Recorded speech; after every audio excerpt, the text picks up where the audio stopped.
Welcome to America's Horse on America's Trail with the Mustang Discovery Ride. I'm your host, Julianne Neal. Over the next 12 months, we'll be following tip trainers Hannah Catalino and Lisanne Fear, along with Aveline, Bagheera, Chili, Cody, Finn, and Rosette, and of course, Fyra and Caillou, as they cross the American Discovery Trail on a quest to bring attention to the plight of America's Mustangs. With a goal of 5,000 miles, 5,000 Mustangs, the Mustang Discovery Ride team hopes to bring attention to adoption into appropriate homes for these living legends. We hope that you'll join Hannah and Lisanne on this journey of a lifetime by following the Mustang Discovery Ride podcast. Enjoy the ride.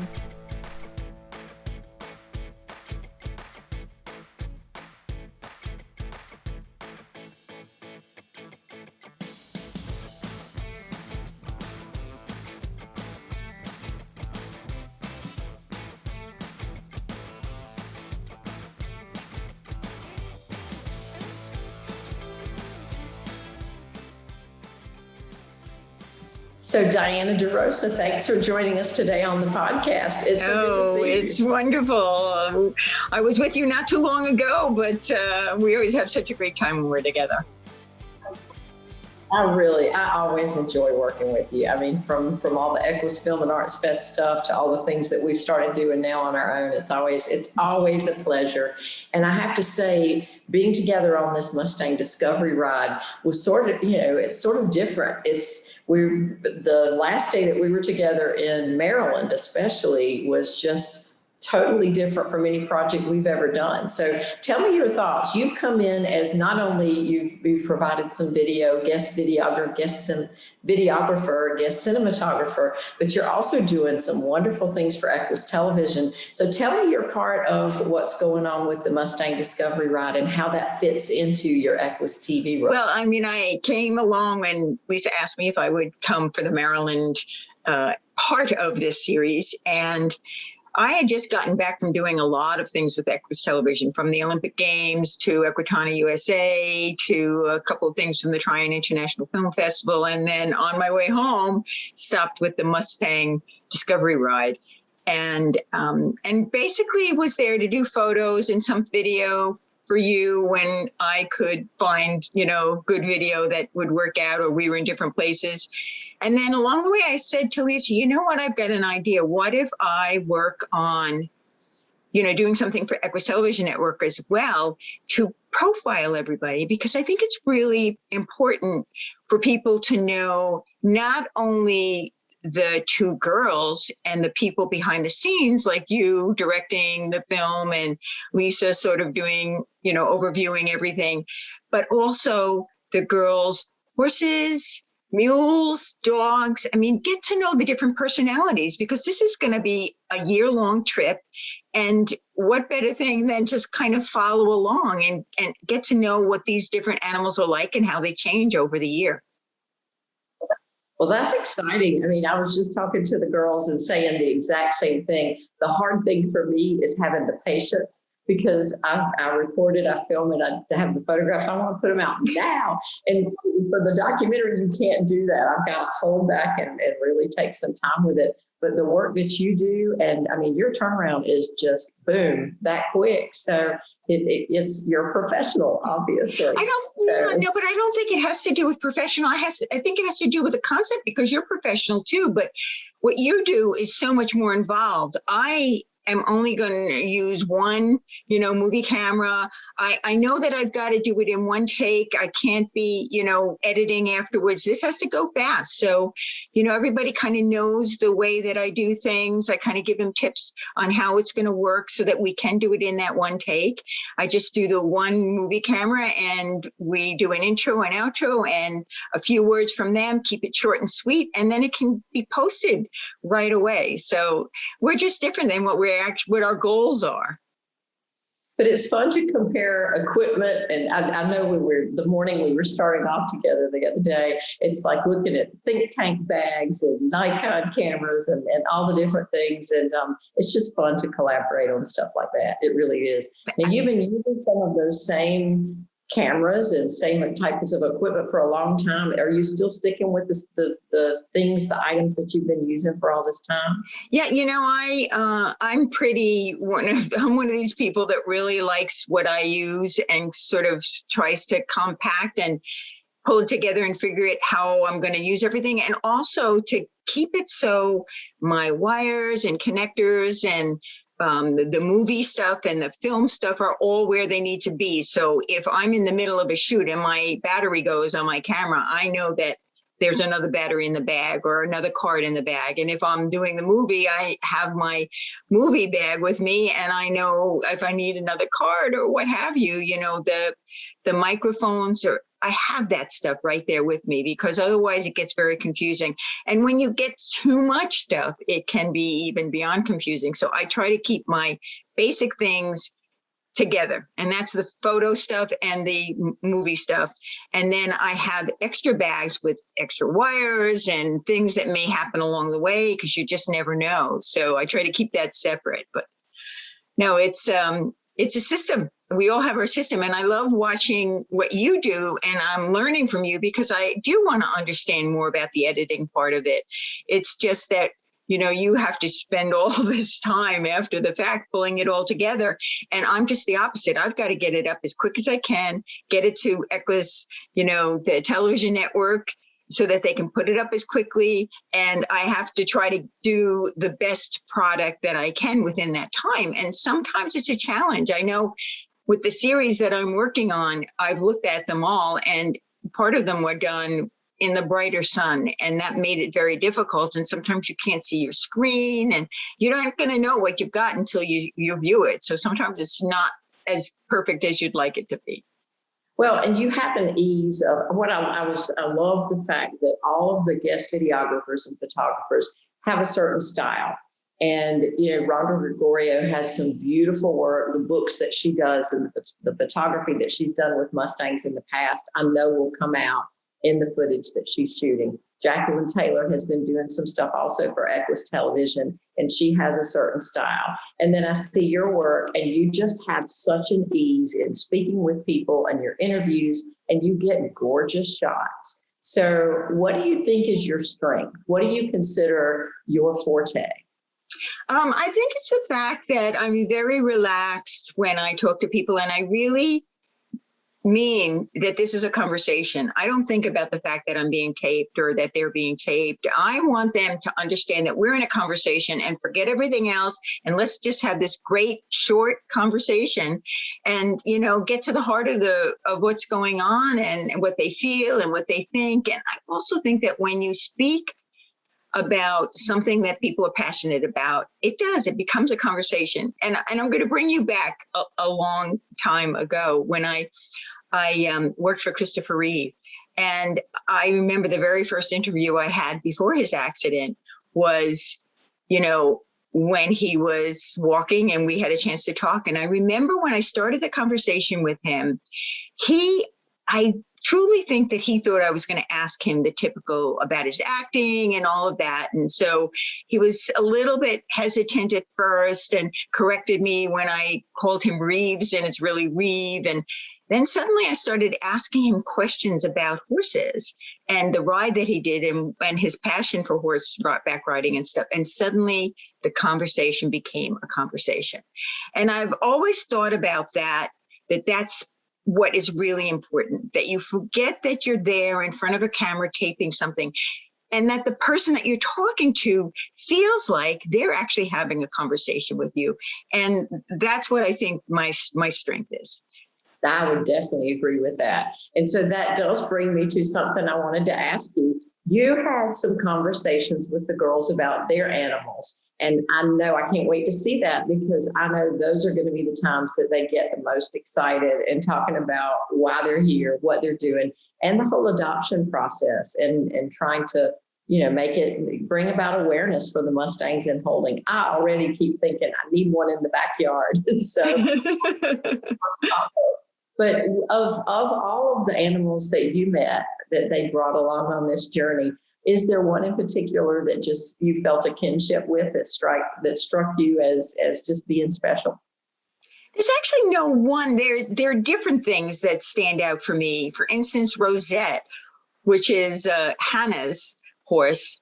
The beautiful colors of that horse are so interesting, and knowing the story behind it was fascinating. And I have to say that I think that is another reason that I can relate, I think, to people when I'm talking to them, because as a journalist, I think we have the wonderful skill of actually listening.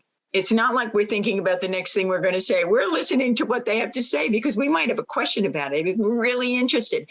So I found that horse interesting. And when I found out the story, I thought, wow, to see this animal so kind and loving and affectionate now, knowing what the backstory is. But I also remember with Lisanne, when we talked about, she has a mule, a Mustang mule, and that idea was strange to me. I was like, what does that mean? And she was explaining all the different things. So I think every story is fascinating. Even the dogs, when you see them bouncing around and know that, yeah, they had them for a while or they haven't had them for a while. I mean, it's intriguing to me, and sort of picking and choosing is not easy to do. I love just learning about everything and everybody. Well, I think that shows in the way that you speak with people in the interviews when they come out. And I guess that is a similarity we have. I'm always learning new things. And so it's always interesting to hear somebody else's perspective and just seeing how we can turn it into a story. So I think that's pretty exciting. So will you catch up with the team again along the way? Is there a plan for the future, or do you know anything yet? You're always so busy. I never know. Yeah, I don't really know. I never know what the future brings to me. I taped about 16 or 17 interviews with them so that I would have plenty to spread out, and so that people could get to know one animal a day or what have you. So I wanted to make sure that if I never go back there again, at least, we've got a lot of fun stuff for Equus Television Network. Absolutely. And I look forward to seeing you again in November up in Illinois, in St. Charles, near Chicago, for our new version of the Equus Film and Arts Fest, at least for this year. And I know we'll have a blast when we're together again.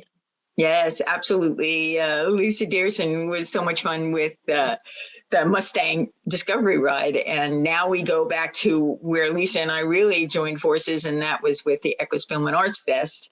So, we'll be for my first time in Chicago, doing a whole new different concept with the Equus Film and Arts Fest this year, because we're going to be virtual again, but we're going to be live as well. You and me and Lisa and a few other people.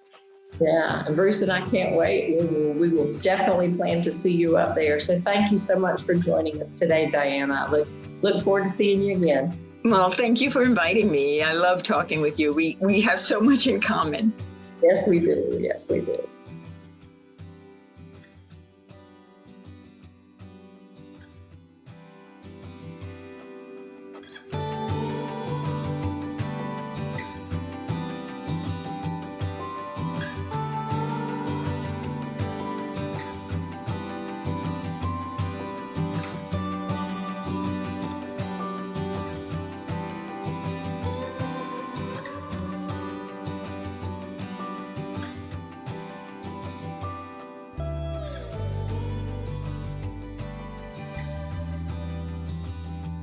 So if all goes well, the plan is Delaware first. And how early are you girls hoping to be there? And what is sort of your schedule? I'm hoping to meet up with you and at least have some time to get those preliminary. I'll be there too.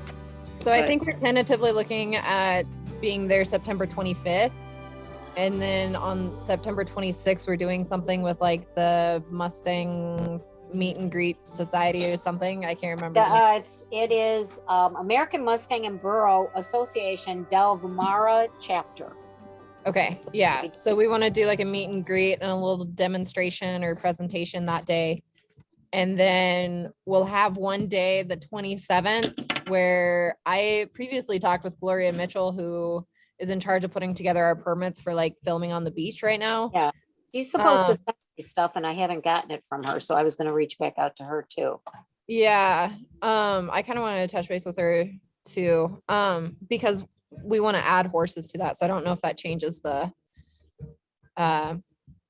stuff that we need to film. But anyways, we're supposed to film that night of the 27th because the sun rises in the east and settles in the west, but like it would create like that really cool golden hour light along the beach and like just catching that romantic thing. So like I asked her if we could film that night and then also film the morning of September 28th where we're catching the sunrise on the East Coast with the ocean. And then we would ride out after we get the shots that we want along the beach September 28th and start heading west. I talked a little bit with Jacqueline yesterday on our Instagram and she was like, who will I be riding? Like, what do I need to do? And like, I sent her photos of the horse that she'll be riding and even one of him like pulling a ski drawer. So like pulling skiers in the wintertime. And she was like, I've never even heard of that, but that's so cool. So she's very Well, cool. excited. Did she tell you what much she's been practicing? Yeah, it's impressive. I know. I I'm told her really we were proud of- putting her on the safest horse that's been there, done that, that'll take care of her and the equipment. Yes. Yeah. That's good though. Absolutely. Can you each get a little bit of footage now of the horses, the Mustang, whoever you're going to be bringing with you, and have just some generic stuff of you doing what you do so that we can send it to me so we can have that as you're talking about the planning and stuff that we can drop in from that. We actually have a professional videographer here who's Hannah's cousin that we might be able to talk to her about doing some footage of that with us while she's here for the next 2 weeks. That would be great. Separate from yeah, study. exactly. I don't know. I don't know. I'd have to talk to her, but yeah, I mean, I also we're still figuring out like who we're taking. So I mean, I guess we can just film everybody and then cut out whoever we don't end up taking, or yeah, I still don't even know who I'm writing. And that's fine Well, too. Yeah. So Yeah. I mean, my biggest thing is like I have really good individual animals, but my animals aren't good team players. So finding animals that work well together, that's been my problem. So I thought I narrowed it down, but it's hard. I know what you mean. My critters are all business. They're very good. Mine like to log the show. So. Yeah, that's I would wonder if say it just has anything to generic. do with the personalities. No. Oh, yeah. I don't think so. I would say then don't worry about specific animals, but maybe just some B-roll of you packing stuff up or feeding or just anything that would be of preparation. And then the other thing, in case I forget to tell you later, that drive to get to Delaware is going to be long. You're going to be tired. So some of that in the car of, oh my God, how much further? And Are we stop there in the yet? bathroom? And are we there yet? And all that. But then the excitement of actually getting there, all that's fun. So That's all footage. We actually have All some story. We actually have some film on my phone from when we took our road trip originally out east that I can Wow. try sending to you guys. So I don't know how much or how little I have, but I guess from a script standpoint, I know we had talked about or I overheard, maybe it was in conversation, to film like someone inspired by us and them getting their Mustang. And I do want to talk to my partners at Steady Horse. We're filming a wild horse journaling course right now. I imagine they want the footage for the course, but I mean, I imagine we could potentially use some of that film as like, okay, here is a 12-year-old, she's getting her first Mustang, and like that can be utilized maybe as another angle of like, here is somebody, getting their first Mustang and getting started, which for me is really, especially with the youth, is really important because I started at 17 in the Mustang. So like to then like, here's a girl who with big dreams and big passions, and here she's just getting started with the Mustang. Like to me, that's kind of an interesting angle, and I love the idea. So I just wanted to offer, like, I mean, I can't for sure offer it until I talk to Steady Horse, but I imagine they would be okay with us using some of this footage, as a more story angle versus like we're using it as a educational use. Your promotion with this is going to do nothing but get Steady Horse more viewers and more subscribers. the other thing that I was kind of thinking like with this series is because pretty much the point of the next 2 weeks is to get this horse tip trained, essentially. So that way they can take it on the trailer and down the trail with them and continue its education. But the most important thing is the tip thing. And like with Hannah being a clinician and all, like I think it's important that we have material where we're like helping train tip trainers, because like we need those tip trainers to then train the horses that we can actually get out into the general public. So I think like that's another facet of that. Definitely. That And that's could be part of my good. part of the story too. My partner Bruce is going to become tip trained and will be part of the story too. So we just got to figure out how in the world to get one of these Mustangs to South Carolina and have some way of doing that. So I guess Talk Alex to is Paula. the contact. I'm gonna call her, but here's the deal. Bruce is a big guy. So it's gotta be a big, We need like some one of those- big Wyoming Mustangs. yeah, one of those big bucking horses that got loose and got out and mixed up with, you know. The thing Yeah. is, he'll be the trainer, and this is his whole program is all groundwork and that sort of thing too. But we already have the adopter pretty much on board, and he's a veteran. He's a U.S. Wildlife firefighter, and so they fly him into California when they have fires and that sort of thing. So we're going to kind of, on my end of doing things, we're going to document his story too. So, Cool. so That's really I mean, but what you're talking about with Steady Horse and talking to you, putting you and Bruce in touch with each other, I think is going to be big. Yeah. To talk about how normal everyday people can find the horses and then find programs like Steady Horse or Bruce or whoever. You know, that we've got 12 states to cover, and so a lot of those side stories can definitely fit into that. Yeah. So, Awesome. cool. Well, I know y'all will probably have more to talk about. I'm going to scoot out, but I think at least it was a great time to talk to you and meet you. That was great. Yeah, good to meet you, Yeah. Julianne. So, thank All you. right. Guys. Talk to you later, Julianne. Bye. This episode of the podcast is sponsored by JA Media Productions and the Equus Film and Arts Fest. Special thanks to our sponsors, the Mustang Heritage Foundation, BLK Water, and España Silk.